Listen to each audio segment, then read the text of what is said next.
देवस्य धीमहि धियो यो नः प्रचोदयात्। गायत्री मंत्र साथ साथ बोले। ओम भूर्भुवः स्वः तत्सवितुर्वरेण्यं भर्गो देवस्य धीमहि धियो यो नः प्रचोदयात्।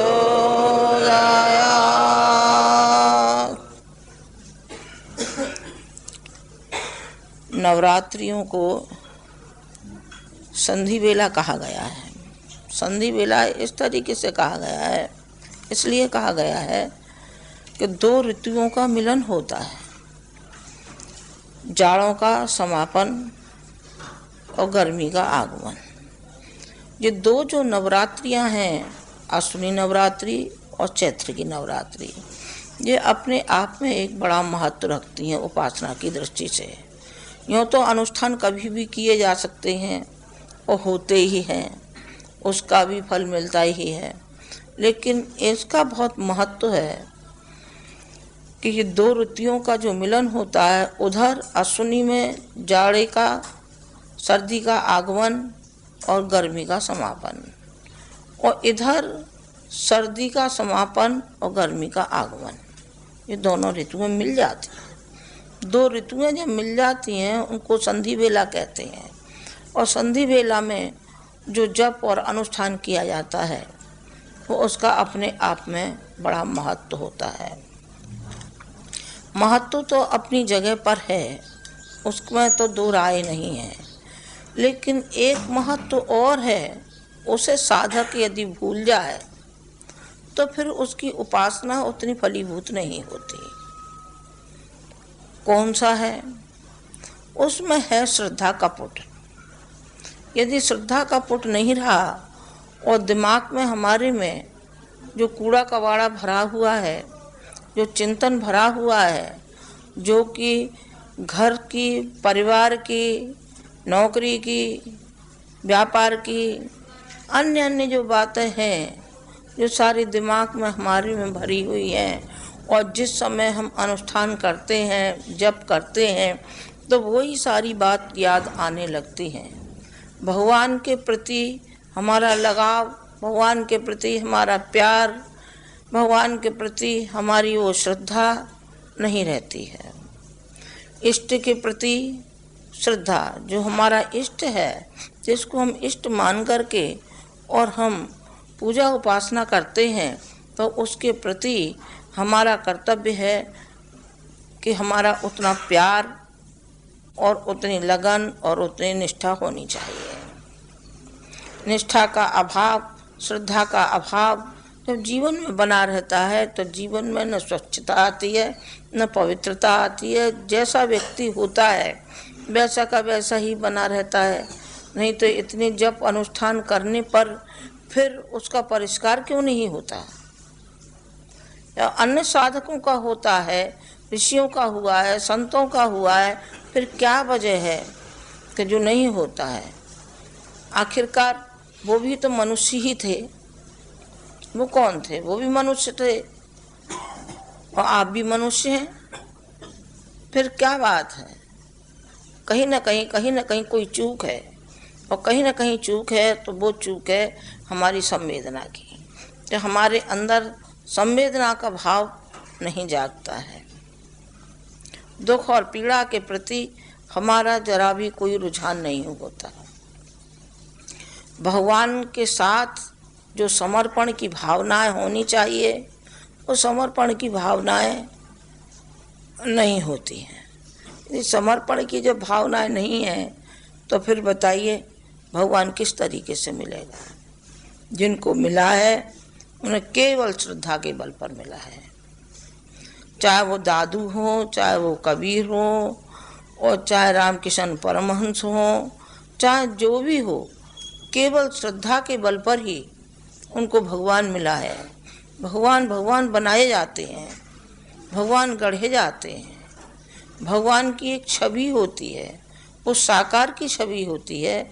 निराकार को तो हम पीछे जाते हैं, जबकि साकार हमारा परिपक्व हृदय हमारा जब हो जाता है तब निराकार की उपासना होती है।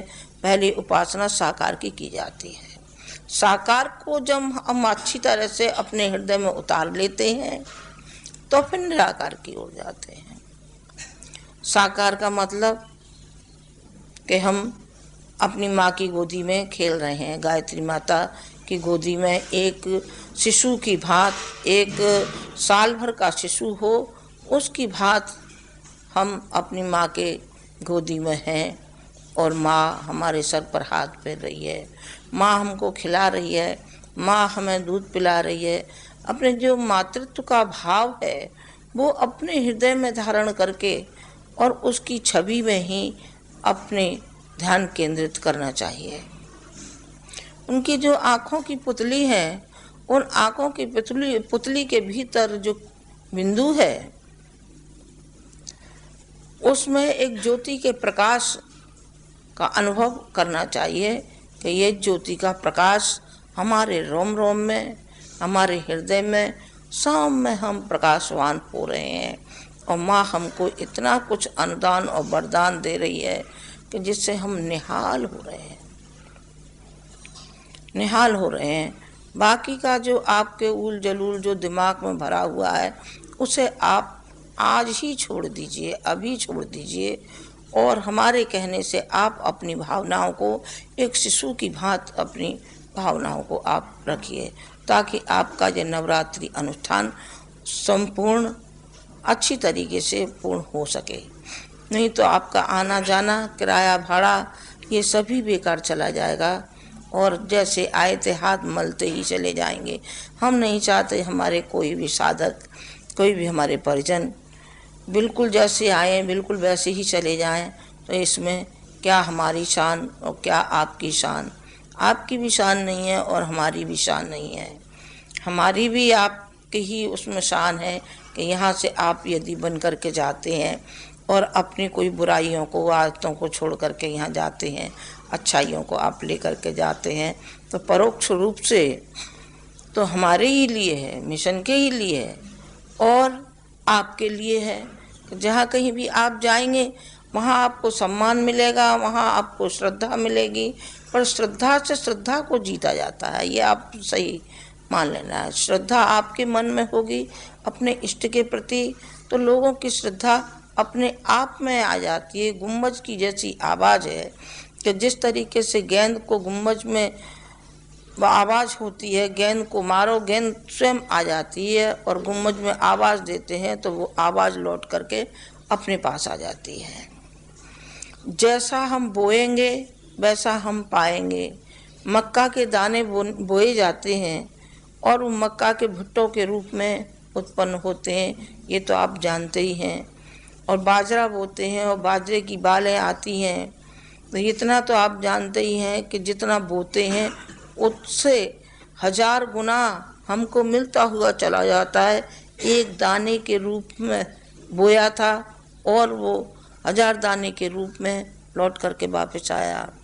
भगवान की उपासना है, नज़दीक बैठना है। हम हृदय की जो हमारी भूमि है, यदि हमारी भूमि साफ और सुथरी है तो उसमें जो भी बीज डाला जाएगा वो फूलेगा, फलेगा, पल्लवित होगा, विकसित होगा। और वो विकसित होगा तो आपको वो छाया भी देगा। आपको ही नहीं देगा बल्कि निकटवर्ती जो भी आपके होंगे उन सबको वो छाया देता हुआ चला जाएगा। चूँकि गुण कर्म स्वभाव भी बदलता हुआ चला जाता है। साधक का जब वो साधना करता है, उपासना करता है, तो उसका हृदय अपने आप में परिवर्तित होता हुआ चला जाता है। यदि वो परिवर्तन नहीं हुआ है उसके अंदर तो ये मानना चाहिए कि भगवान इससे 100 कोस दूर है। अभी इसके हृदय तक तो क्या है, इसके पास तक भगवान नहीं पटका है। भगवान की वो हमारे अंदर विशेषताएं आती हुई चली जाती हैं। मैंने आपको ये 9 दिन के अनुष्ठान के बाबत आपसे निवेदन किया है। एक कहेंगे कि किस तरीके से भगवान आता है, तो मैं आपको एक उदाहरण दूंगी। एक सूफी नाम की एक उपासिका, एक साधिका और एक संत हुई है मुसलमानों में। तो इब्राहिम जा रहे थे, तो उन्होंने कहा कि हम अल्लाह को ढूंढने के लिए जा रहे हैं, और वो पहुँचे, मक्का होते हुए जा रहे थे। जब वो जा रहे थे वहाँ पहुँचे, 14 वर्ष में पहुँचे, और जा कर के देखा कि वहाँ जो देखने जा रहे थे वहाँ तो वो है ही नहीं, वहाँ वो है ही नहीं, नाम मुझे याद नहीं रहा है। तो बहुत दुखी हुए कि मैंने सारा जीवन लगा दिया, 14 वर्ष तो मैंने आने में लगा दिए, और मैं नमाज पढ़ता रहा, रोज़ नमाज मैंने पढ़ी, कई बार पढ़ी, लेकिन अल्लाह नहीं आया। उधर से सूफी आ रही थी, उनमें आवाज़ एक आई, उन्होंने कहा कि मैं अपने एक भक्त के पास जा रहा हूँ, इसलिए मैं तुमसे नहीं मिलूँगा। उनको आकाशवाणी हुई, बहुत दुखी हुए। उधर से सूफी आ रही थी, उन्होंने कहा मेरी बहुत परम प्रिय भक्त है जिसके पास मैं जा रहा हूँ। उन्होंने कारण ढूंढा, देखा, तो सूफी उधर से आ रही थी, और सूफी से कहा, सूफी ये क्या बात है कि मैंने इतनी इबादत की और मैं नहीं पा सका, और तुम इतनी प्रिय भक्त कैसे हो गई? उन्होंने कहा भाई मैं तो नहीं जानती, मैं नहीं जानती कि मैं कैसे प्रिय भक्त हो गई। उन्होंने कहा सूफी तू जानती है, तू बता बता। तो उसने ये बताया। उन्होंने कहा, अल्लाह ने कहा कि नहीं, ये ही मेरी असली भक्त है, यदि इन गुणों का पालन किया जाएगा तो तुम भी ऐसे ही भक्त हो सकते हो। तो उन्होंने उसका कारण पूछा, भाई कैसे आप बनी संत? तो उसने कहा कि देखो, मैंने जो इबादत की है वो तो मैंने थोड़ी देर की है, जो मैंने नमाज पढ़ी है समय पर पढ़ी है, एक बार पढ़ी है। फिर क्या किया है कि मुझे यहाँ 5 वर्ष लगे हैं आने में, और मैं 5 वर्ष तक मैंने जो कार्य किया है, दीन दुखियों का कार्य किया है, कि जहाँ कहीं पीड़ा और पतन है वहाँ मैं अपना सहयोग करती हुई चली आ रही हूँ।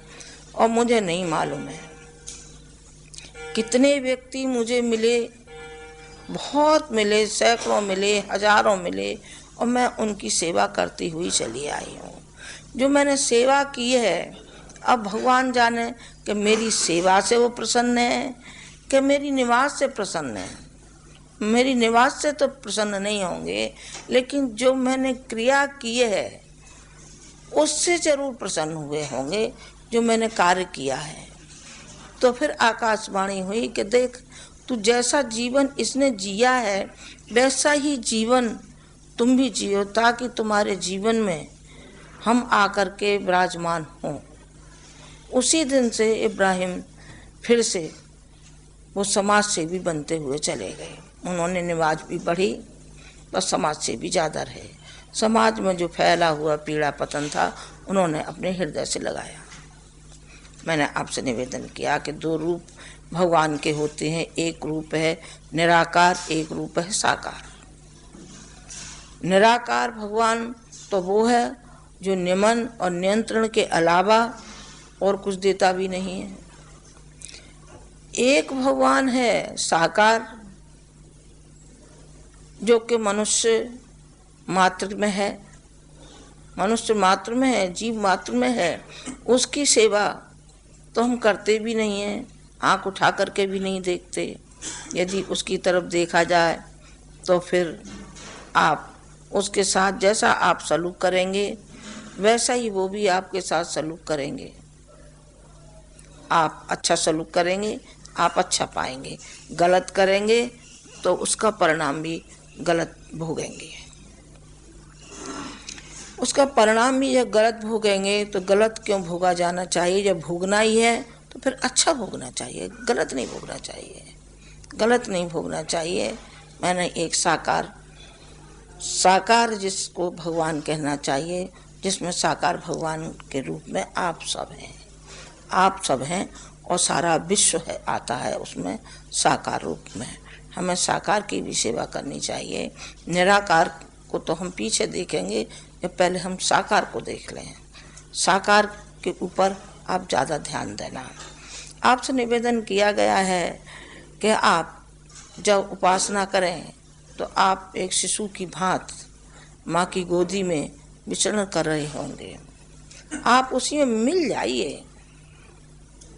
आपकी तो जाने क्या क्या ढेरों मनोकामनाएं पहाड़ जैसी ऊंची चली आ रही हैं, पहाड़ों जैसी, जो दिमाग में लाते हैं। मैं समझती हूँ कि जाप तो थोड़ा होता है और उसी का होता है। जाप में एक ध्यान का भी है। ध्यान के बगैर जाप अधूरा रह जाता है। हमें ध्यान करना चाहिए, जो मैंने अभी गायत्री माता के प्रति बताया था कि आपको कैसा करना चाहिए शिशु की भांति, या उनके छवि में, और उनकी छवि में ही अपने को खो दीजिए। ध्यान बहुत आवश्यक है। ध्यान नहीं किया गया है तो उपासना फलीभूत नहीं होती। उपासना यदि फलीभूत होगी तो फिर उसमें आपको ध्यान करना पड़ेगा। और ध्यान को आप सूर्यमंडल का भी कर सकते हैं, प्रकाश का कर सकते हैं, और सूर्य में ही गायत्री माता के दर्शन कर सकते हैं। सूर्य में, इस गोले में गायत्री माता की छवि है, और उस गायत्री माता की छवि को हम अपने हृदय में उतार रहे हैं। उससे हम प्रकाश ले रहे हैं। ये ध्यान की पद्धति है। ध्यान बहुत आवश्यक है। यदि आप जप करते हैं तो जप का आधार है ध्यान। ध्यान को आप अपने को भटकाइए मत, इधर उधर मत ले जाइए, परिवारी जनों में मत ले जाइए, उसको मुकदमे में मत ले जाइए, अपनी नौकरी में मत ले जाइए, उसी को कहीं मत ले जाइए। जहाँ प्यार होता है वहीं ध्यान जाता है। तो उस प्यार को आप भगवान में क्यों नहीं मिलाते? जब प्यार आपके बीवी में, बच्चों में, सब में चला जाता है तो क्या कारण है कि भगवान में क्यों नहीं जाता? भगवान में इसलिए नहीं जाता है कि भगवान को हम समझते नहीं हैं, जानते नहीं हैं, और भगवान के प्रति हमारा लगाव नहीं होता है। भगवान के प्रति हमारा लगाव हो तो फिर हम प्रेरित हों और भगवान से हम प्रेम करें, भगवान के प्रति श्रद्धा रखें, तो फिर भगवान के अनुदान और वरदान मिलते हुए चले जाते हैं। गुरु जी के जीवन में यही हुआ। जब बाल्यकाल से ही वो छोटे थे, 15 साल की उम्र थी, तभी उनके जीवन में उनके गुरु की छाया आई, और उसी छाया के सहारे उन्होंने अपनी उपासना शुरू की। यूँ तो मदन मोहन मालवीय उनके गुरु जी थे, उन्होंने मंत्र दीक्षा दी थी, लेकिन असली गुरु में तो उनकी छाया के रूप में जो आए और जो उनको निर्देश मिला, उन्होंने कहा कि तुम्हें 24 लक्ष्य के 24 प्रोक्षण करने पड़ेंगे। तो उन्होंने सहर्ष स्वीकार किया और ये कहा कि जो आपकी आज्ञा है वो मेरे लिए श्रोधार्य है। जो कुछ है सो सब तेरा है, तेरा तुझको सौंपते हो क्या लागत है मोर। तेरा ही सब कुछ है तो फिर मुझे सौंपने में कोई ऐतराज नहीं है। और उन्होंने उपासना शुरू की। तो 24 साल तक उन्होंने नमक, मिर्ची या आपकी साग सब्जी कोई भी चीज़ नहीं जानी। उन्होंने केवल जौ की रोटी और छाछ के सहारे उन्होंने उपासना की। और वो उपासना इतनी फलीभूत हुई, 24 साल तक तो वो घर से नहीं निकले थे। जब तक उनके अनुष्ठान पूरे नहीं हो गए तब तक ये मिशन का स्वरूप आगे नहीं बढ़ा था। जब उन्होंने अनुष्ठान के बाद पूर्णाहुति की, और पूर्णाहुति के बाद फिर जो उसका विस्तार होता हुआ चला गया, तो आप देखते ही हैं किस कदर वो विस्तार होता हुआ चला जा रहा है और होता हुआ चला जाएगा। जबकि उनका शरीर नहीं है, शक्ति उनकी विद्यमान है। शक्ति तो हर क्षण आभास दिलाती है। आपको मैं भिलाई की बात सुनाती हूँ कि भिलाई में मैंने अभी कल एक पत्र आया है, तो भिलाई में मैं शंकर के ऊपर बोल रही थी। उस रोज शिवरात्रि थी, तो शंकर जी का उदाहरण दे रही। उसी समय लोगों ने देखा कि उनको 4-5 गोले ऐसे प्रकाश के दिखाई पड़े आकाश मंडल में कि सारे में प्रकाश ही प्रकाश ऐसा छा गया, और फिर वो अंतर्ध्यान हो गया प्रकाश। उसी समय मैं कुछ उनके आभूषणों के बारे में वर्णन कर रही थी, जिसमें सांप बिच्छू, मैं ऐसा उदाहरण दे रही थी कि उनके जो परिवारीजन हैं उन्होंने किस तरीके से सांप और बिच्छू को गले के से लगा कर रखा, भूत पलितों को लगा के रखा। उसी समय कहते हैं कि मैंने सांप का नाम लिया नहीं, और मैंने ये कहा, गुरुजी के बारे में कहा था मैंने, कि मैं उनको शंकर कहूँ कि मैं क्या कहूँ। उसी समय कहते कि इतना बड़ा सांप आया कि लोगों ने मारने की कोशिश की, और किसी ने कहा, एक ने कहा कि नहीं माता जी बोल रही हैं इस समय मारना मत, ये मत करना। और वो फिर नहीं मालूम पड़ा एक क्षण में वो कहाँ विलीन हो गया। इतनी भीड़ थी, आखिर किसी को तो काट सकता था, जो हल्ला गुल्ला हो रहा है किसी को तो काट सकता था, लेकिन नहीं, किसी को काटा नहीं, बिल्कुल भी नहीं काटा। वो अपने रास्ते से यही नहीं मालूम पड़ा कि आखिर किस रास्ते से वो कहाँ किधर को चला गया। मैं तो एक शक्ति की बात आपसे निवेदन कर रही थी, मेरा मूल विषय वो नहीं था। मैं शक्ति की बात कह रही हूँ कि शक्ति किस तरीके से विद्यमान है। अभी जो अश्वमेध यज्ञ हो रहे हैं, यहाँ लाखों की भीड़ होती है, लाखों की, हजारों की नहीं होती है। जयपुर में हुई, और जयपुर से भी बढ़िया वहाँ का हुआ, भिलाई का हुआ। भिलाई में लाखों व्यक्ति थे, कई लाख व्यक्ति थे। अब ये यहाँ का होने वाला है, गुना का होने वाला है। गुना में भी यही होगा, उड़ीसा में भी यही होगा, लंदन में भी यही होगा, अमेरिका में भी यही होगा। ये सब जगह आप जो देख रहे हैं, जो हलचल देख रहे हैं, एक विशेष प्रकार की हलचल है, और ये युग बदलने की हलचल है। हर व्यक्ति के अंदर एक प्रेरणा आती हुई चली जाती है, जिसको कि हम 21वीं सदी की वापसी के लिए हम कह रहे हैं। जब व्यक्ति का व्यक्तित्व बदलेगा तभी तो हमारा युग परिवर्तन होगा, तभी तो युग बदला जाएगा। नहीं तो युग कैसे बदला जाएगा? युग तो व्यक्ति के चिंतन से बदलेगा। चिंतन बदलेगा तो युग बदलेगा, चिंतन बदलेगा तो उसका चरित्र बदलेगा, और चरित्र बदलेगा तो उसका व्यवहार बदलेगा, व्यवहार बदलेगा तो उसका वातावरण बदलेगा, सारे घर का काया पलट हो जाएगा। व्यक्ति जरा अपने को बदल के तो देखे। गुरुजी ने अपने को बदल करके कहाँ से कहाँ बैठाल दिया लोगों को। जरा से बच्चे हैं, और जाने क्या क्या स्वागत सत्कार होते हैं। क्यों भाई? उनके होते नहीं बेटा, उनके नहीं होते। उनमें क्या क्षमता है? वो तपस्वी है, कोई तपस्या की है, त्यागी जरूर है, तपस्वी कोई नहीं है, तपस्वी कोई नहीं है। उन्होंने तपस्या रखी है, हमने समय देखा है। इतनी बड़ी उम्र हो जाए तब शायद किसी कैटेगरी में आमे तो हमें भी, लेकिन त्यागी में तो आ सकते हैं, तपस्वी में नहीं आ सकते। उन्होंने तपस्या की, और उन्हें जैसी तपस्या की, भगवान करे हर कोई ऐसी तपस्या करे। और तपस्या के माध्यम से कितना उन्होंने अपने को बदला, जिसका कि आप स्वरूप देख रहे हैं।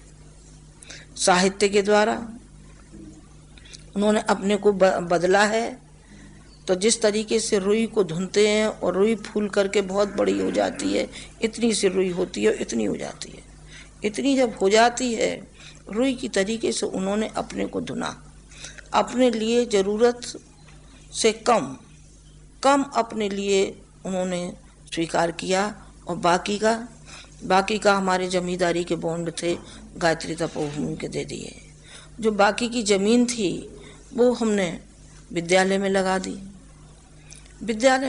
जो इंटर कॉलेज, 2 इंटर कॉलेज चल रहे हैं, उन्होंने कहा कि माता पिता का पैसा माता पिता के श्राद्ध में ही लगना चाहिए।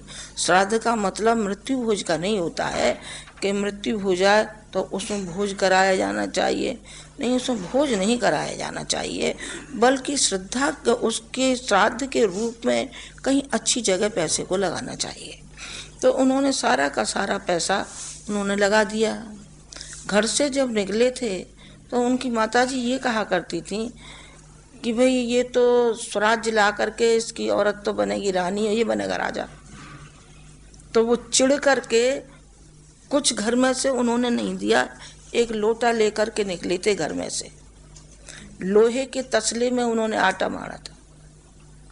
जब आगरा में रहे सैनिक प्रेस में, तो उन्होंने लोहे के तसले में आटा, कोई कमी थी नहीं, कोई कमी नहीं थी। जमींदार थे, अच्छे खासी रकम थी, कोई कमी नहीं थी। लेकिन उन्होंने न तो अपनी स्वेच्छा से कभी उन्होंने मांगा एक नया पैसा, अपनी माँ से कभी नहीं मांगा था उन्होंने। और माँ ने दिया नहीं तो बुरा भी नहीं माना।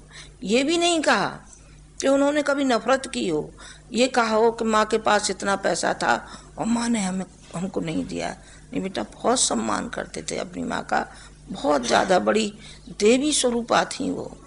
जो भी गुण गुरुजी में थे उनकी माँ के गुण थे, वो इतनी देवी थी।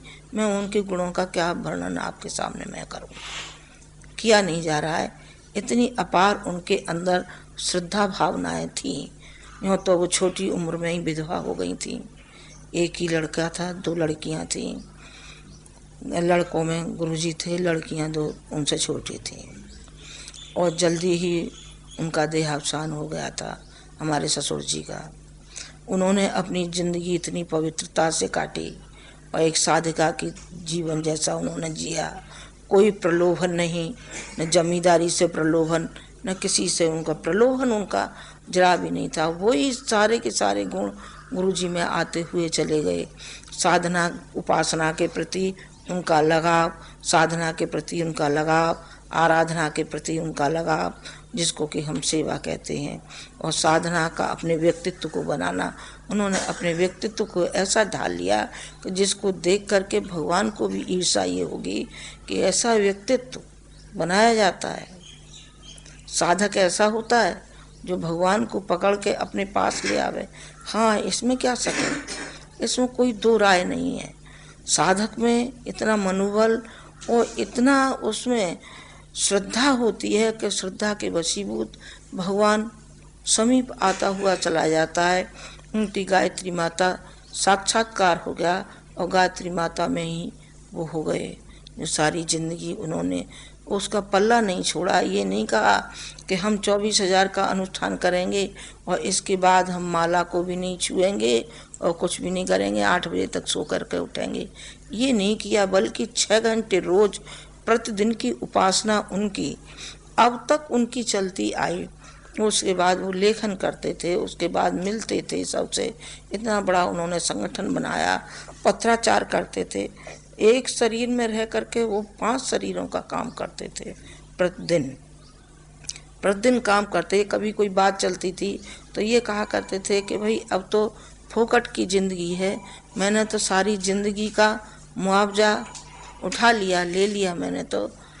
इतना उनके अंदर जो तीव्र भावनाएं थी और निष्ठा थी और श्रद्धा थी अपने इष्ट के प्रति, इसलिए वो ऊंचे उठते हुए चले गए।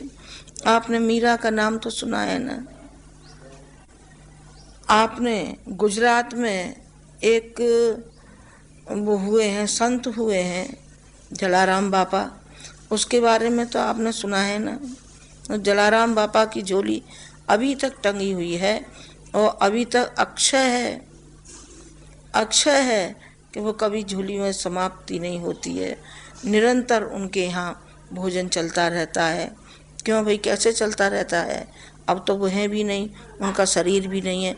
शरीर तो नहीं है पर उनकी शक्ति तो है भाई, शक्ति को तो आप मानेंगे। उनका विचार था, उनका मन था, उनकी भावनाएं थी कि हम जो कमाएंगे उसमें सारी जनता का हक है, जो हमसे बचेगा। वो कमाते थे, अनाज पैदा करते थे और उनकी पत्नी रोटी बनाया करती थी सारे दिन, और वो सारे दिन रोटी खिलाया करती थी। उसी का वो परिणाम थे। पढ़े लिखे नहीं थे पर पढ़े लिखों से वो ज़्यादा थे, क्योंकि उनके अंदर श्रद्धा और भावना थी।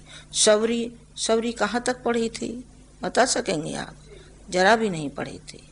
कबीर कहाँ तक पढ़े थे? कुछ भी नहीं पढ़े थे, कितनी अशुद्धियाँ भरी पड़ी हैं कबीर के उसमें, कहीं पढ़े लिखे नहीं थे, लेकिन भक्ति के मार्ग पर वो अग्रसर होते हुए चले गए और दूसरों को ज्ञान देते हुए चले गए। दूसरों को ज्ञान देते हुए चले गए। भक्ति अपने ही लिए नहीं होती है, भक्ति दूसरों के लिए होती है, अपना परिष्कार करती है और दूसरों का परिष्कार करती हुई चली जाती है। वो भक्ति सच्ची भक्ति होती है।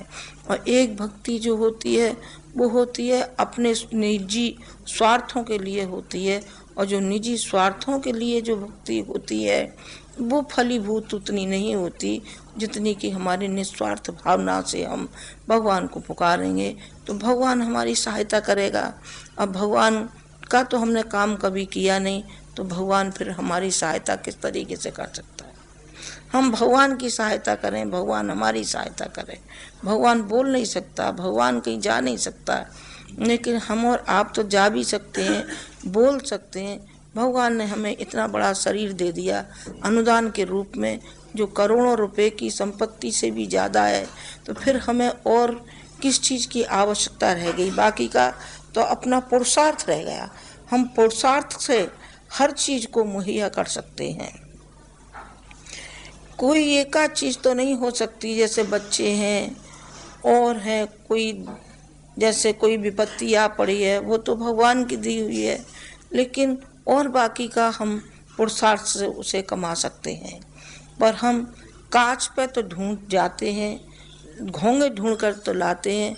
जिस तरीके से समुद्र के किनारे बैठे और क्या ढूंढ के लाए, घोंगे ढूंढ करके लाए। ये समुद्र में गोते नहीं लगाए, समुद्र में गोते लगाइए, गोते लगाइए और मणिमाणिक पाइए। आप तो मणिमाणिक नहीं पाना चाहते, आप तो उस गंगा की तरीके से अनवरत बहना नहीं चाहते, आप गतिशील होना नहीं चाहते, गंगा की तरीके से आप पवित्र नहीं होना चाहते, आप शीतल नहीं होना चाहते, आप बहना नहीं चाहते उसकी तरीके से, जिस तरीके से गंगा बहती हुई चली जाती है। और कहाँ से कहाँ गौमुख से लेकर के और बंगाल से लेकर कितनी अनेक धाराओं में बढ़ती हुई चली जा रही है गंगा माँ। इस तरीके से क्या आपने अपना जीवन बनाया है? क्या आप अपना जीवन बनाएंगे ऐसा तो आप धन्य हो जाएंगे। आपकी उपासना और आपका इष्ट भी धन्य हो जाएगा और आप भी धन्य हो जाएंगे। यदि आप इस ओर ध्यान जरा भी आपका गया तो आप सही मानना कि आपका परिवर्तन हो जाएगा। जिस वातावरण में आप उपासना कर रहे हैं, ये वातावरण बड़े तपश्चर्या से बनाया गया है। जहाँ आप बैठे हैं, कई ज़मीनें गुरुजी ने देखी थी, लेकिन ये ज़मीन के लिए उनके गुरुजी के आदेश हुआ था। उन्होंने कहा कि आप इस ज़मीन को आप लीजिए। जहाँ आप बैठे हैं, यहाँ हजारों ट्रक यहाँ मिट्टी डाली गई है। जब ये ऊंचा हुआ है, नहीं ये स्रोत था जिसमें कि गंगा जल इसमें से आता था और सारा ऐसा एक तालाब जैसा बना हुआ था, इसमें बहुत मिट्टी डाली गई है। जब ये ऊंचा हुआ है, अभी भी कहीं 1 फुट नीचे खोदते हैं तो चट से पानी आ जाता है, उसमें 1 फुट से आ जाता है। तो जितनी जी इमारत बनी है, जितनी ऊपर बनती है सो बनती है, उससे नीचे की ज़्यादा खा जाती है, नीचे की ज़्यादा खा जाती है। पर गुरुजी ने इसी को पसंद किया और सब ने मना किया था, लेकिन उन्होंने इसी जगह को, क्योंकि ये विश्वामित्र की जगह है। विश्वामित्र ने यहाँ तपस्या की और युग के जो आज के युग के विश्वामित्र गुरुजी थे, उन्होंने तपस्या की। इसमें ये तपस्या बहुत निहत है, जिसके लिए ये वातावरण बना है जिसमें आप लोग बैठे हैं और आप लोग उपासना करेंगे। आप हृदय से उपासना कीजिए, आप हृदय से उपासना कीजिए। हृदय से उपासना करेंगे तो आप इसमें से भली भात पाते हुए चले जाएंगे। पर इसके साथ में सेवा और जुड़ी हुई है, सेवा कीजिए। एक मैं आपको एक उदाहरण दे करके मैं समाप्त इसको लगभग कर दूंगी। परशुराम जी थे और राम जी एक ही समय में हुए हैं, तो दोनों में झगड़ा ठन गया, दोनों में झगड़ा होने लगा। तो अंत में बात ये तय हुई, परशुराम जी ने ये कहा कि यदि तुम इस धनुष को तुम उठा दोगे तो फिर मैं तुम्हें अपना गुरु मान लूँगा। उन्होंने धनुष को उठा दिया। धनुष को उठा दिया तो परशुराम ने कहा कि अब तुम दीक्षा दो मुझे। वो तो ब्राह्मण थे, वो क्षत्रिय थे। उन्होंने कहा कि ब्राह्मण आप हैं, मैं दीक्षा कैसे दे सकता हूँ। उन्होंने कहा नहीं, दीक्षा दीजिए आप। उन्होंने दीक्षा दी। दीक्षा दी तो उन्होंने एक बात कही। राम ने ये कहा कि परशुराम, अब तक तुमने विनाश ज्यादा किया है, अब तुम इस फरसे से विनाश नहीं करोगे तो क्या करेंगे। उन्होंने कहा कि इस फरसे से अब खुदाई करो, खुदाई करो। फिर राम चले गए, या पहाड़ पे आ गए, हिमालय पर आ गए। तो परशुराम एक बार आए और परशुराम ने देखा कि राम स्वयं पौधे लगा रहे हैं, पौधे लगा रहे हैं। तो उन्होंने कहा, तो गुरुदेव ये क्या कर रहे हैं आप। उन्होंने कहा कि देखो परशुराम, जो मैं कर रहा हूं ये ही तुम्हें करना चाहिए, यही तुम्हें करना चाहिए। रचनात्मक दिशा में अपनी बुद्धि को ले जाइए, विध्वंस में नहीं, रचनात्मक दिशा में आप ले जाइए। उन्होंने भी ये करना शुरू कर दिया। राम ने एक शब्द कहा, राम ने कहा कि मैं अगले जन्म में आप मेरे गुरु होंगे और मैं आपका शिष्य हूँगा। मैं इस जन्म में तो मैं आपका गुरु हूँ, लेकिन अगले जन्म में मैं आपका शिष्य होऊंगा। और मैं जो शिष्य होऊंगा तो मैं भी रचनात्मक कार्य ही करूँगा। इसमें आप गुरु जी को जोड़ सकते हैं कि उन्होंने बुद्ध का जो काम बचा हुआ था सो कार्य उन्होंने पूरा अब उन्होंने किया, और जो थोड़ा बहुत रह गया है वो पूरा होने जा रहा है, वो पूरा होने जा रहा है। पूरा तो वही कर गए, और जो थोड़ा बहुत कुछ रह गया होगा वो पूरा हम और आप करेंगे। हम और आप करेंगे तभी तो उनके प्रति सच्ची श्रद्धा, सच्ची भक्ति, सच्ची श्रद्धांजलि उनके प्रति होगी।